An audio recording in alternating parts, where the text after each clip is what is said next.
예, 오늘은 두 가지 정도 정리를 좀 해보려고 그러는데요.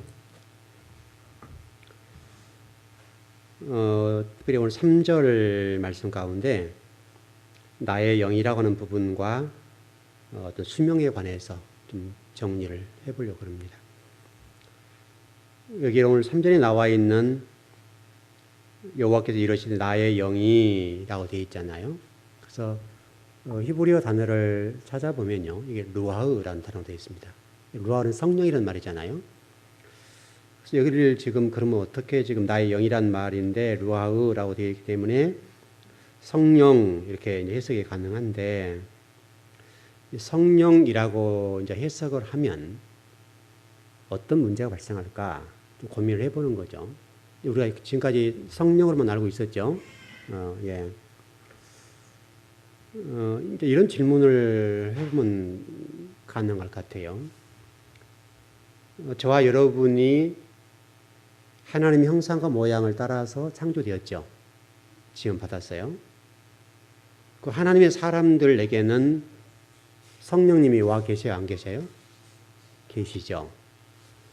그럼 그것은 지금만 그런 것이 아니라 창세의 에덴 동산에도 그랬죠. 이제 만일에 여기서 이제 해석을 하나님의 영이라고 하는 관점으로 해석을 하면 어떤 문제가 발생하는가 하면, 성령님이 우리 안에 계셔야 안 계셔요? 여기 지금 3절의 말씀과 같이 성령님이 어떤 인간의 죄 때문에 떠나셨다고 한다면 성령님 우리 안에 내주에 계셔야 안 계셔요? 안 계시게 되어버린 거죠. 이제 바로 이런 문제 때문에 이게 그 히브리 단어를 해석하기가 좀 어려운 게 그거예요. 비록 성령이라고 되어 있고 루하흐라는 단어로 되어 있습니다. 그래서 아무튼 목회자로 성경을 해석한다는 게 거기에 이제 어려움이 있는 거예요. 왜 어려운가 하면, 성령님이 만약에 떠났다고 본다면 성령님은 우리의 어떤 죄에 따라서 들락날락 하시는 분이 되어버리죠. 그렇게 됐죠, 여러분. 그러면 여러분과 저희가 상당히 문제가 발생하게 되는 거죠. 무슨 얘기 이해되시죠? 그러면 이것을 성령으로 해석했을 때는 이게 지금 그 교리적인 입장에 봤을 때 성령님의 편만하심, 성령님은 어느 곳에서 계시죠? 그럼 여러분, 그 성령님은 지옥에 계실까요, 안 계실까요? 지옥에.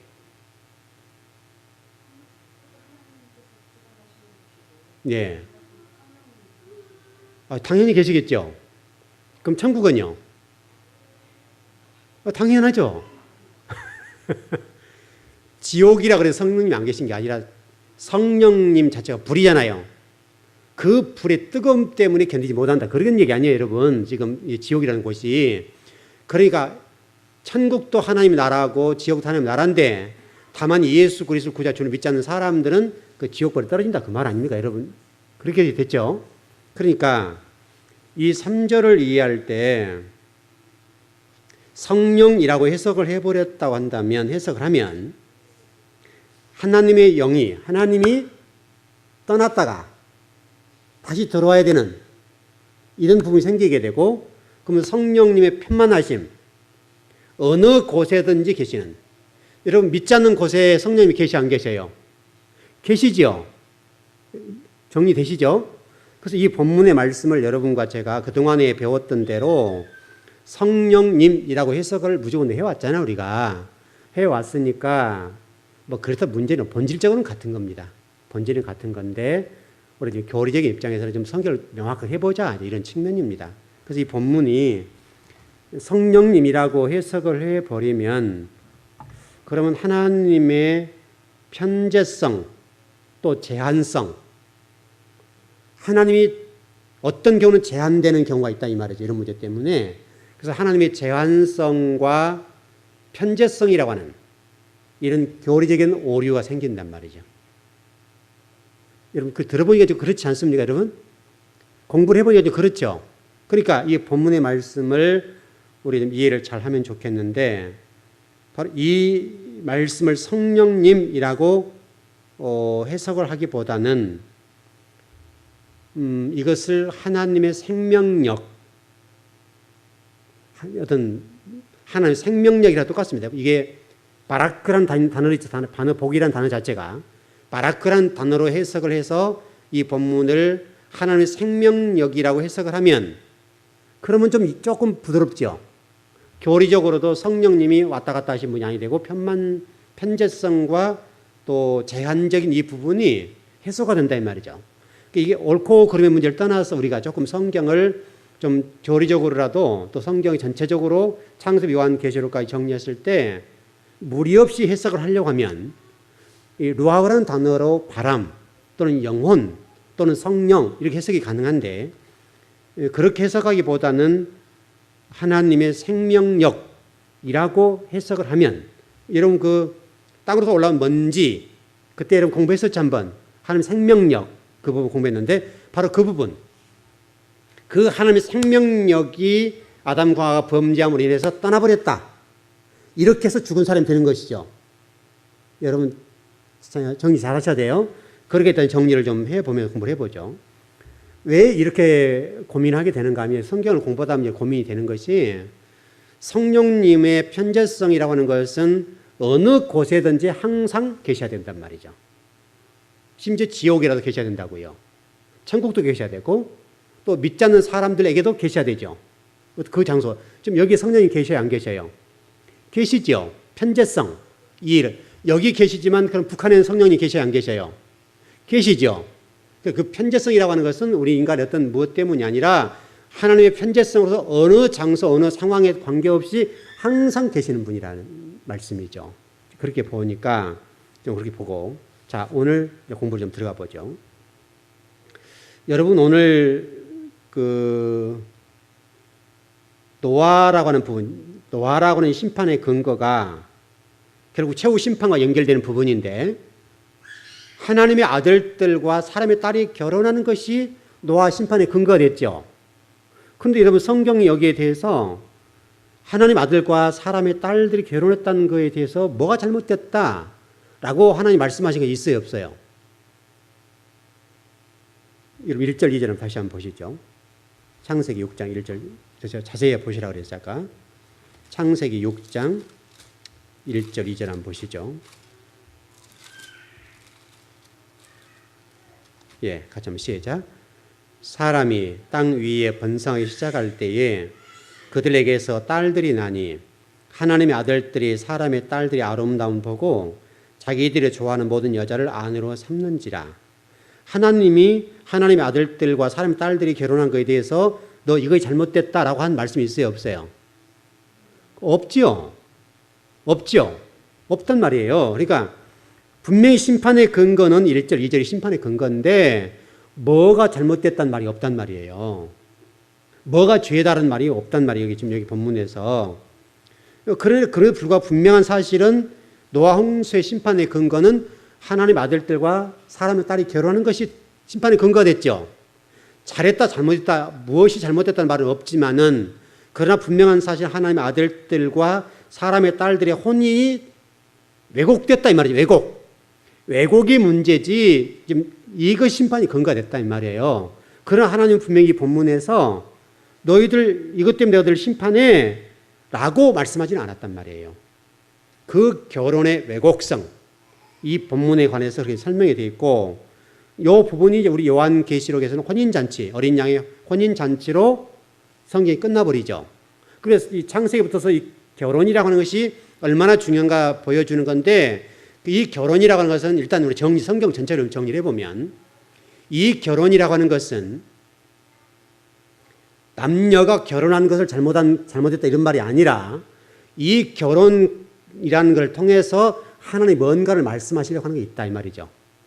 초점. 그러니까 우리가 지금 오늘 좀 창세기 6장의 공부를 창세기 요한계시록 쭉 뚫어드릴 건데 오늘 다 못하면 오늘은 다 못한데 몇 시간에 걸쳐서 해야 될 것 같은데 한번 좀 잘 들어보시면 이 이런 모형이란 말이지 모형이란 말이지 모형론. 성경의 모형론이란 무슨 얘기냐면 여러분 광야에서 노뱀 사건이 있었죠. 노뱀 사건은 신약이 뭐예요? 신약 시대에 뭐예요? 예수님 십자가. 그걸 모형론이라 그래요. 그러니까 구약의 그림자가 신약의 실체로 드러나는 것, 이것을 모형론이라 그래요. 좀 말이 어려운 말인데 어렵게 생각하지 마세요. 모형이란 말은 그림자와 같은 거예요. 그래서 우리가 집을 지으면 모델하우스 그렇게 하죠. 그것이 아파트 이렇게 지을 것이다 라고 보여주는 거잖아요. 그와 똑같아요. 근데 그건 실제로 그 사람이 살아요, 안 살아요? 모델하우스는 사람이 안 사는 거고 분양하는 곳이 아니죠. 그것은 앞으로 지을 집이 이렇게 되어 있습니다 라고는 설명하는 거죠. 그러면 아파트가 지어지면 모델하우스는 헐어버리죠.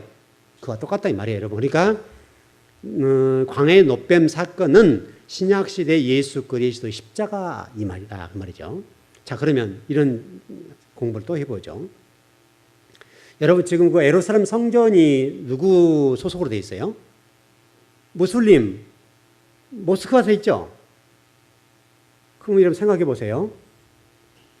그 예루살렘 성전, 시켜서 우리 황금도원이라고, 황금사원인데, 황금사원이 어느 땅에 있어요, 지금요? 이스라엘 땅에 있죠? 이스라엘 땅에 있는데 소속은 누구예요? 주인은 누구예요? 무슬림. 여러분, 왜 그런 것 같아요, 이게요? 이스라엘이 힘이 없어요? 권력이 없어요? 돈이 없어요? 그거 뺏을 수 있어요? 없어요? 이스라엘 뺏을 수 있는데 왜 못 뺏을까요? 여러분, 고민을 해보셔야 돼요, 이거. 여러분, 예루살렘 성전은 모형론적 입장에 보게 되면 예루살렘 성전은 예수님이 오시게 되면 무너져야 돼요? 허물어져야 돼요? 안 허물어져야 돼요? 허물어져야 되죠. 그러니까 AD 70년에 티투스 장군에 의해서 예루살렘 성전이 무너졌죠. 그러면 이 성전이 무너졌다는 얘기는 무슨 얘기예요? 모형이니까 예수 그리스도 실체가 성전 대신 예수 그리스도 오셨으니까 성전이 무너져야 된다 이 말이에요. 그래서 하나님이 지금도 어떤 무슬림들이 그때 모스크를 세워놓고 어떤 이스라엘 사람들이 주인이 못 되고 성전이 못 되는 이유는 하나님이 주관하신다 이거예요. 여러분, 이스라엘 힘이 없습니까? 군사력이 없습니까? 그 뺏으려면 뺏는 건데 하나님이 주장해 버리니까 못 뺏는 거예요. 섭리하시니까. 좀 그러면 정리는 되시나요? 그럼 이스라엘 그래서 그렇다 해서 모슬림 사람들이 그 땅 모스크를 지키는 게 아니에요. 지키지 않는단 말이에요. 다만 못 들어갈 뿐이에요. 못 들어가는데 그거 탈환하고 뺏으려고 하면 우리 그래서 십자군 운동이 그거 아닙니까? 십자군 운동이 십자가 들고 예루살렘 성전 탈환 문제잖아요. 그때 남녀 어린아이 할 때 다 죽여버렸잖아요. 여러분, 유대인들이 그 군사력과 힘으로 따지면 예루살렘 그 성전의 자리, 그 무슬림이 장하고 있는 그 모스크가 있는 황금 사원, 그걸 뺏을 수 있단 말이에요. 힘으로 하면. 그럼에도 불구하고 하나님이 그것을 못 뺏게 만드는 거예요. 왜냐하면 예수 그리스도가 메시아라는 사실을 지금도 증명하고 계시는 거예요. 증거하고 계시는 거예요. 너희들이 믿지 않는 그 예수 그리스도가 진짜 실체고 성전이야. 그러니 성전 필요 없어. 그래 실질적으로 하나님 우리 주님 오시는 그날까지 이 예루살렘 성전이 세워지겠어요? 안 세워지겠어요? 안 세워져야 된단 말이죠. 왜냐하면 실체인 예수 그리스도가 이미 오셔버렸기 때문에 이 예루살렘 성전의 그 자리에 성전이 세워지면 안 되는 거예요. 그래서 지금도 성경대로 예루살렘 그 성전 자리에 모스크가 세웠을 뿐이지 황금 사원이 서 있을 뿐이지 하나님이 거기서 성전을 짓지 못하게 하신다 이 말이에요. 그래서 이 시대에 이 세상에 성전이 있어요, 없어요? 없어요. 예수 그리스도의 성전인 거예요. 그래서 우리가 지금 예배드리는 이것을 예배당이라고 해요. 예배당. 여러분, 증거가 돼야 안 돼요? 지금도 이스라엘 그 땅에 지금 예루살렘 성전이 세워지지 않는 것은 하나님이 왕이시고 지금 통치하고 다스리 섭리하시고 경륜하시고 실체신 예수 그리스도가 오셨기 때문에 모형은 다시 세울 수 없다 이거예요. 그 돌 위에 돌 하나 남지 않도록 허물어버렸다 이 말이죠. 여러분, 그렇게 이해하면 정리가 되는 거예요. 그런 것처럼 구약의 모형이라고 하는 것들은 신약의 실체가 드러나면 없어져야 돼요. 그래서 여러분, 예루살렘 성전에 지금 유대인들 소속이 되어 있지 않고 거기에 성전이 세울 수가 없는 거예요. 그래서 지금도 모스크가 황금 사원이 그냥 서 있어야 될 이유는 그런 거예요. 그래서 제가 언제가 이런 설교할 때 이런 설교했었어요. 예루살렘 평화가 없다. 기억나시나요? 오래전 설교입니다. 예루살렘 성전에 예루살렘에는 평화가 없다는 설교를 했던 건 왜 그냥 바로 그런 얘기예요. 그곳은 이미 실체이신 예수로 오셨기 때문에 그건 믿지 않지만은 이미 오셨기 때문에 그 장소에는 예수 그리스도를 구주와 주님으로 고백하지 않는 유대인들에게 평화가 없어요. 항상 전쟁이에요. 계속 전쟁. 전쟁에 전쟁 거듭하게 돼 있단 말이죠. 왜? 메시아 되신 예수 그리스도를 구주와 주님으로 받아들이지 않기 때문에 하나님이 계속해서 그들로 하여금 그것을 깨달으라고 증거해 주시고 예수 그리스도를 구주와 주님을 믿으라고 말씀하시는 거예요. 왜냐하면 평화의 왕, 평화가 없는 거예요. 그래서 여러분 예루살렘 성전은 앞으로도 세워질 수가 없어요. 설령 세워진다 하면 허물어버릴 거예요. 하나님 반드시 허물어질 거예요. 지금 우리가 지금까지 왔던 역사대로 보면 AD 70년이니까 지금 2000년 동안 성전 못 세워졌죠. 맞죠 여러분? 그러니까 AD 70년에 허물어진 이후로 노마시에 잠깐 성전 세워진 그거 다 허물어지고 헤롯 성전이 무너진 다음에는 성전이 세워지지 못하는 거예요. 여러분. 하나님 여러분 강력하게 좀 이 일을 하고 계시는 거예요. 그 자리는 모형은 다시 쓸 수 없어요. 세워질 수가 없는 거예요. 그래서 여러분 우리 예배당, 교회를 예배당이라고 성전, 물론 우리가 좀 거룩하게 얘기해 성전이라고 얘기합니다만은 성전이라는 말은 실질적으로는 틀린 말이에요. 정확한 말은 예배당이에요. 즐거운 교회 예배당 이렇게 부르는 게 맞는데 그냥 우리는 성전을 다 이해하는 것이죠. 그러나 성경적으로 얘기한다고 한다면 이곳은 성전이라는 개념보다는 성전 대신 예수 그리스도가 실제로 오셨기 때문에 우리는 성전이라고 할 수가 없고 이것은 예배당으로서 혼인잔치를 위해서 준비하는 작업이에요. 다시 설명하면 이 지금 이 창세기 6장에서의 결혼관계, 에덴 동산의 결혼관계가 쭉 가서 교회와 신랑이신 예수 그리스도, 신랑이신 예수 그리스도 하나님의 아들, 딸들인 저와 여러분이 결혼하는 그 관계, 이것이 혼인잔치. 여러분 남녀 결혼 얘기하는 게 아니라 이 말이죠. 교회와 예수 그리스도 그 부분의 결혼을 얘기하는 거예요. 교회가 그러니까 그걸 설명하는 거란 말이죠. 분명한 사실은 우리 1절, 2절이 심판의 근거입니다마는 그러나 심판에 관해서 이렇다 저렇다는 설명이 없다는 거예요. 분명히 이것은 결혼의 왜곡, 다시 설명하면 하나님의 나라라는 관점에서 하나님이 신랑이셨죠. 신랑이신 하나님과 신부인 이스라엘이 관계가 왜곡되니까 하나님이 이렇게 만드셨다. 이렇게 정리를 해보면 될 것 같아요. 어떻든 그래서 이 본문을 우리 해석할 때에 그동안에 알고 있는 것처럼 루하우라는 단어를 성령, 영혼, 생명, 생기 이렇게 해석을 할 수가 있는데 뜻으로는 그렇게도 관계는 없고 더 우리가 좀 정확하게 좀 공부하는 사람들이니까 또 성경을 공부하는 사람들이니까 이 본문에 비춰서 교리적으로만 이렇게 성령이라는 관점으로 교리로 해석해버리면 성령의 제한성과 편재성에 관한 문제가 발생할 수 있다. 하나님이 안 계신 곳이 계셔버린다 이 말이죠. 그럼 통치 밖에 얘기가 돼버린 것이죠. 하나님 편만에 계시지 않으면 편재에 계시지 않으면 통치권 밖에 얘기라는 얘기잖아요.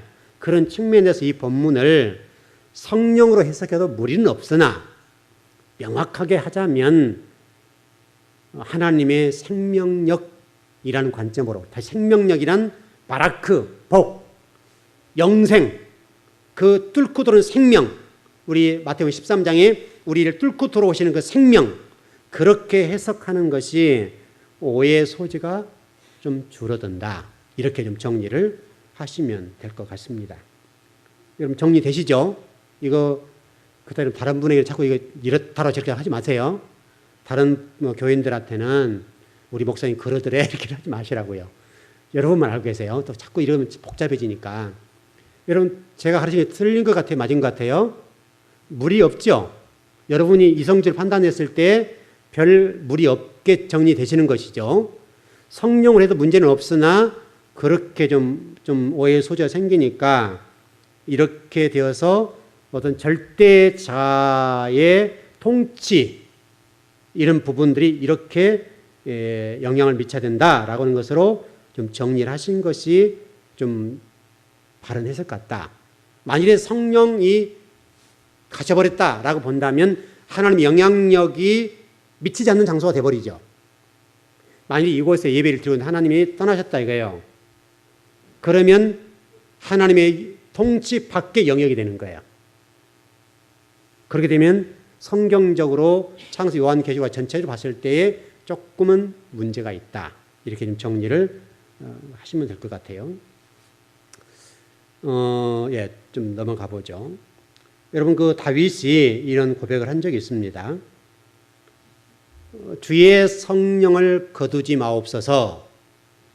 여러분, 다윗 그 시편에 나와 있는 기도인데, 주의 성령을 거두지 마옵소서라는 말씀과 오늘 이 성령 루아흐라는 단어를 똑같이 연결시켜 봤을 때, 성령을 거두지 말라 말은 성령을 빠져나갔다 들어갔다 이런 관점으로 해석을 가능할 수 있겠는데, 이 말씀은 들어갔다 나갔다 하신 분이 아니라 그 하나님이 성령이 들어갔다 나갔다 하지 마세요. 이런 기도가 아니라 어떻게 해석을 해야 되는가 하면, 자신의 죄로 인해서 하나님의 구속사가 흔들려서는 안 됩니다.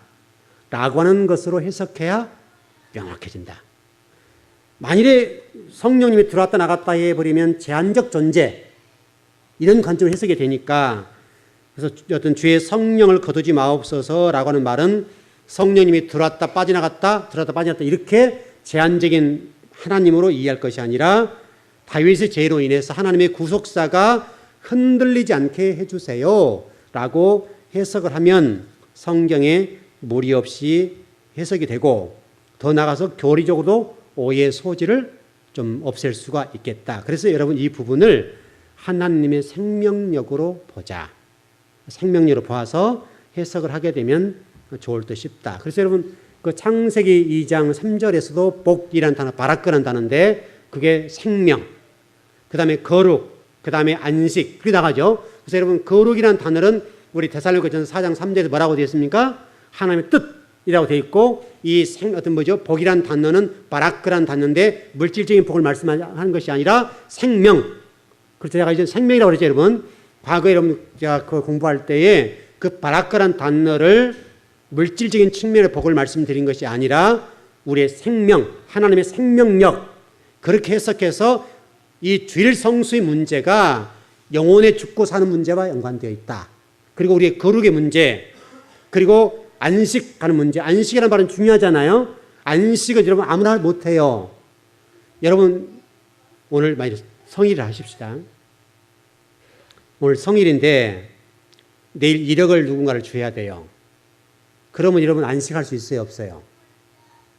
안식 안 돼요. 근심이 눌린다 이 말이죠. 그러니까 안식이란 말은 그런 모든 것 포괄적으로 포함해서 저와 여러분에게 욕심적인 쉼뿐만 아니라 정신적으로 또 어떤 어려운 문제 이런 것들까지도 다 없애는 그 복이니까 엄청난 복이다 이 말이죠. 그리고 바라크라는 복도 마찬가지로 그것은 인간적으로 주일 성수한 복 받는다 이런 개념이 아니라 하나님의 생명력이 살아 움직이도록 해준다. 여러분 예배 드리면 영혼이 살아나 안 살아나요? 영혼이 살아나거든요. 여러분 예배를 안 드려보세요. 여러분이 예배를 한 달만 안 드려보세요. 한 달 예배 안 드리면요, 여러분 영혼 바닥쳐요. 바닥치기만 해요. 하나님이 계신가? 이렇게 돼버려요. 여러분 틀림없습니다. 여러분 한 달 동안 예배 안 드리시면 여러분요 기도도 잘 안 됩니다. 그러시죠? 혀가 잘 안 돌아갑니다. 벌써 이게 달라요. 그러니까 여러분이 예배 드린다고 하는 것은 너무 중요한 문제고, 주일 성수 한 번뿐만 아니라 3일 밤 우리 지금 수요 예배 드리는데 이 3일 예배 드린다고 하는 것은 3일 동안 우리 빠지는 영적인 부분이 채워지는 시간이에요. 그렇지만 우리 서희분 권사님 지금 이제 인천 가셨는데 그분이 이번에 오셔서 많이 회복해서 가셨죠. 뭐 정신적으로 약도 드시고 상당히 좀 많이 힘드셨거든요. 많이 힘드시고 우울하시고 굉장히 힘드셨어요. 그래서 많은 성도들이 평일날 오셔서 같이 기도하시고 대화 나누시고 같이 식사도 하시고 또 제가 또 기도도 해드리고 계속 그랬거든요. 계속 옆에서도 같이 동역도 해주시고 자꾸 옆에서 신앙생활을 이렇게 해야 됩니다. 예배 잘 드려야 됩니다. 수요 예배도 드려야 됩니다. 매일 교회 나오세요. 그래서 매일 교회 나오셨다고 여기 계시는 동안에 매일 교회 나오셔서 아침에 임육집에서 같이 오셔서 기도하고 또 얘기하고 또 기도하고 또 임육집에서 들음도 배우고 이런 시간을 계속 오전에 가졌어요. 그리고 나니까 서 권사님께서 영혼이 살아났어요. 회복됐어요. 그리고 지금 인천에 가셨어요. 인천에 가셨는데 처음에 갔다가 다시 오신 거 아시죠? 여기 계셨다가 가셨다가 다시 그곳에서 너무 힘드셔가지고 바로 그날인가 그 다음날 바로 오셨어요. 너무 힘들어가지고. 그래서 이번에 지금 가셨는데 토요일날 가셨거든요. 지금까지 지금 계시는데 그분이요 은혜를 받으니까요 하나님 나라를 위해서 일을 하세요. 아시는 분 아세요? 모르면 저는 무슨 얘기인지 잘 모를 텐데 그분이요 하나님 나라를 위해서 이 즐거운 교회를 위해서 또 저를 위해서 일을 하세요. 은혜 받으니까 성령이 충만하니까 그분이 교회를 우선하게 생각하게 되고 먼저 하나님 나라를 먼저 생각하게 되고 우선순위가 바뀌어버렸어요. 그게 예배예요.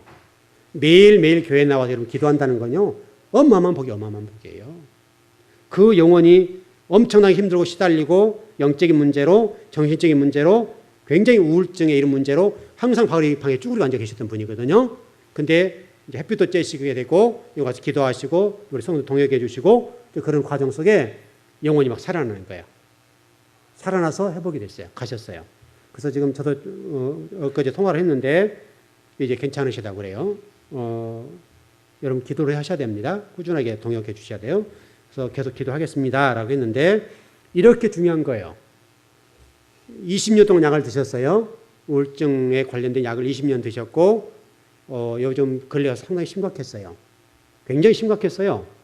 그런데 그 모든 우울증을 복음이 들어가고 성령님이 충만해지니까 영이 채워지니까 그 영이 채워진 자리에 세상적인 채워졌던 것들 또 육신적인 채워졌던 것들 근심, 염려이 빠져나가는 거예요. 그러니까 마음이 평안이 오는 거예요. 두려움이 없어지는 거예요. 그래서 영혼이 회복되어서 지금 돌아가셨거든요. 그래서 제가 가끔 오세요. 왜냐하면 이곳에서 예배 드리고 이제 우리 교회 오시면 영혼이 회복되고 살아나니까요. 그분 말씀이 그래요. 우리 교회에서 예배 드리게 되면 말씀이 쏙쏙 들어온다고. 그분은 저한테 목사님 왜 성경 공부를 이렇게 짧게 해요? 그래요. 우리 보통 지금 40분에서 50분 성경 공부하거든요. 수요일 나오셔도 그래요. 목사님 왜 짧게 하세요? 짧게 한 건 아니거든요. 다른 교회에 비하면 많이 하는 편이거든요. 근데도 금방 지나간대요. 그만 말씀을 쫙쫙 빨아들이는 거예요. 그러니까 그 예배 드리는 동안에 말씀이 꿀송이처럼 다니까, 송이를 꿀송이처럼 다니까 그 말씀을 먹음과 동시에 영혼이 회복되는 거예요. 회복된과 동시에 육신이 치료되는 거예요. 그러니까 살아나는 것이죠. 그래서 이곳에서 예배 드린 것이 너무너무 좋아하시고 그래서 제가 가끔 오셔야 돼요. 영적인 부분 충전하셔야 되니까 가끔 오셔서 충전하고 가세요. 그렇게 얘기를 드리고 있습니다. 여러분 그게 예배예요. 예배. 성령님이 여러분 내주하고 계시고 성령님이 충만해진다고 하는 사실은 여러분 근심 염려가 없어지게 되고 비록 우울증과 염려 근심들이 있다 하더라도 여러분 인생을 살다 보면 근심이 있어요 없어요? 있잖아요. 그런 것들이 물러가는 거예요. 내일 일은 내일이 염려하도록 우리 마태복음 말씀과 같이 그렇게 되는 거예요. 근데 영이 충만하지 않고 진리가 충만하지 않으면 내일 염려가 되고 근심이 돼요. 근심이 되는데 어떻게 할 거예요? 여러분 밤새도록 기와집 몇 채 짓는다니까요. 그래서 우리 서희분 권사님도 밤새도록 근심이 많아서 집을 짓는데요. 어쩔 수 없이 안 돼요. 이게 고치려고 안 돼요. 저도 그걸 겪어봤어요.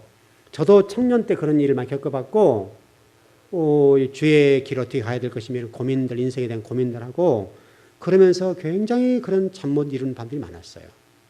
근데 영이 충만해지고 성경을 공부하고 있고 이제 그런 준비를 하면서 이게 다 회복이 됐어요. 여러분 영이 충만해지면 회복되고 예배에 충실하면 회복되게 돼 있어요. 그래서 지금 시대에 우울증들이 있고 그러는데 그 우울증들이 지금 시대적인 병이거든요. 이 시대적인 병은 영이 충만하면 가능해요. 여러분 예배 열심히 나오면 회복돼요. 그러면 활동적이 되고 성령이 충만하니까 이 우울한 것, 근심, 염려들이 사라지게 되는 거예요. 답은 그거밖에 없어요. 여러분 지금 이 시대에 지금 우울증으로 인해서요. 얼마나 많은 사람들이 지금 죽어가는지 몰라요. 고통 가운데 있고 죽지 못하는 사람들이 얼마나 많은지 몰라요. 여러분. 그래서 여러분들이 지금 여러분이 신앙생활 하면서 그런 것만 없어도 물질의 복을 떠나서 여러분 이 땅에 사는 동안에 그런 우울증, 정신적인 문제에 어떤 어려움이 없다는 것은 엄청난 복이에요. 이번에 최근에 그 전방에서 GOP에서 여러분 임병장이라는 분이 어떤 총기 난살에서 많은 사람이 희생되고 그랬는데요. 그 기사를 읽어보니까요. 그 친구가 고등학교 때부터 학교를 못 다니고 중퇴를 했더라고요.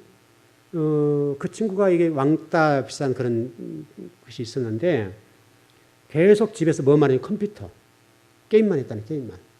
이런 우울증, 대인 공포증, 폐쇄증 이런 것들이 생기면서 밖을 출입하지 않게 되거든요. 그래서 게임하게 되는데 거기에 딱 빠져서 계속 가버리면 굉장히 어려워집니다.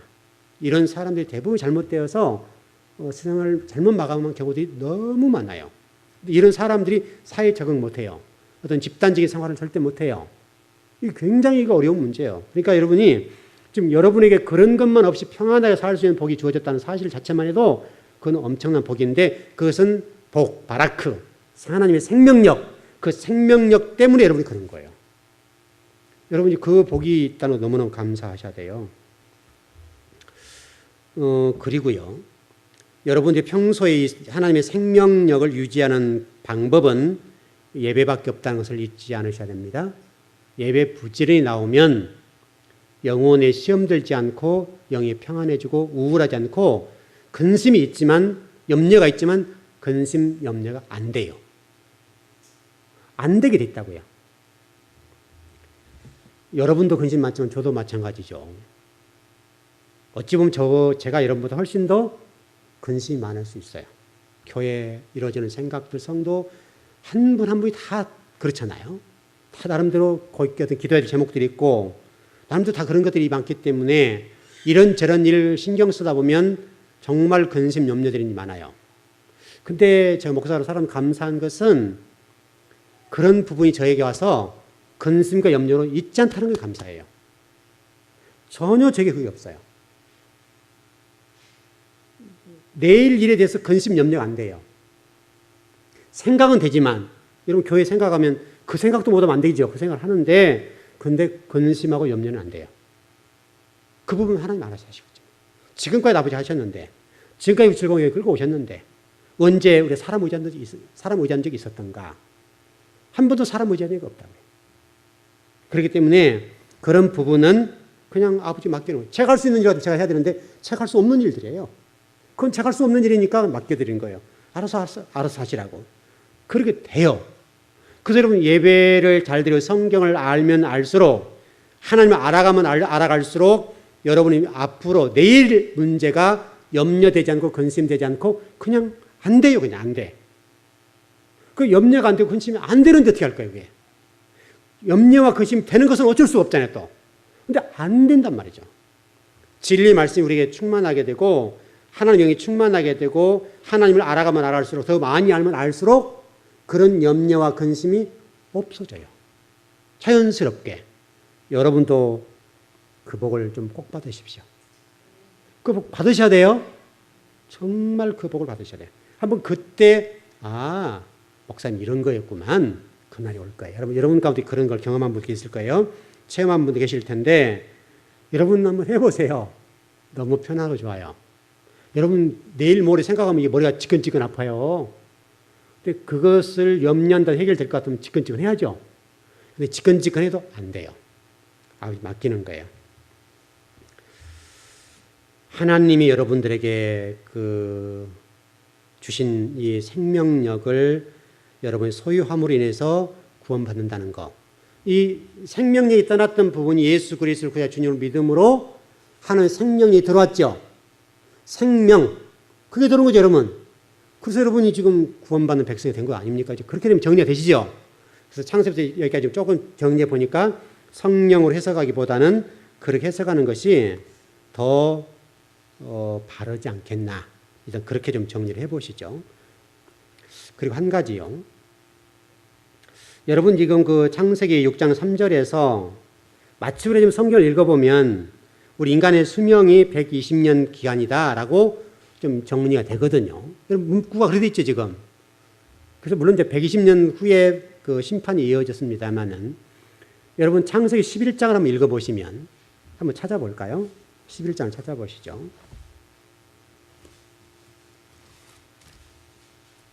11장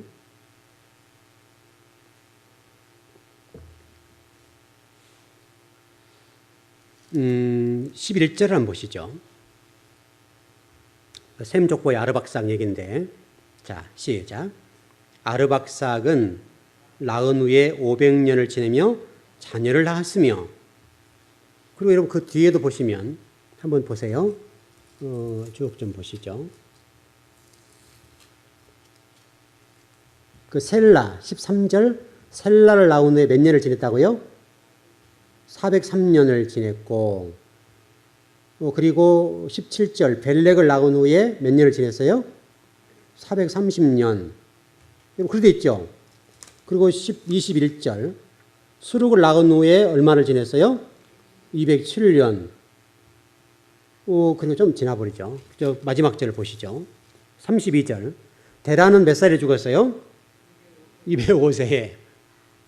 그러면 우리 창세기 11장의 내용을 근거로 봤을 때에 120살이 우리 인간의 수명이다라고 성경이 말씀하고 있는 부분이 바로 해석한 거예요? 잘못한 거예요? 잘못한 거죠.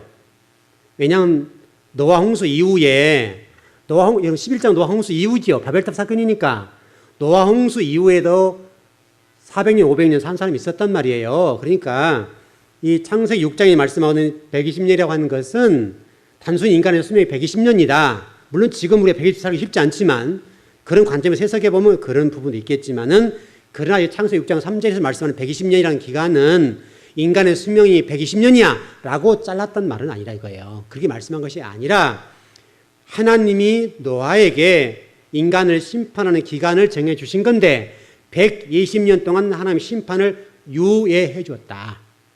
그렇게 해석한 것이 성경을 깔끔하게 정리해야 된다. 맞죠?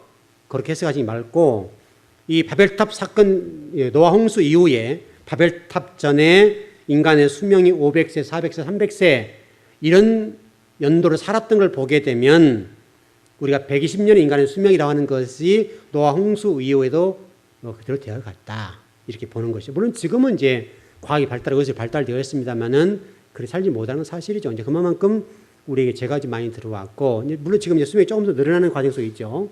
조금 더 늘어나는 과정 속에 있지만은 그런 부분은 그렇게 좀 정리하는 것이 좋지 않겠느냐. 그래서 여러분 성경을 어떤 한 구절, 한 장에 매이지 마시고 앞뒤를 읽어보시라고요. 성경이 해석이 안 되거나 조금 개운치 않을 때는 성경 앞과 뒤, 한 그 장 안에도 앞부분과 뒷부분을 이렇게 읽어보시면 그래도 어느 정도는 해석이 가능해요. 어떤 한 부분에 매달리지 말라고요.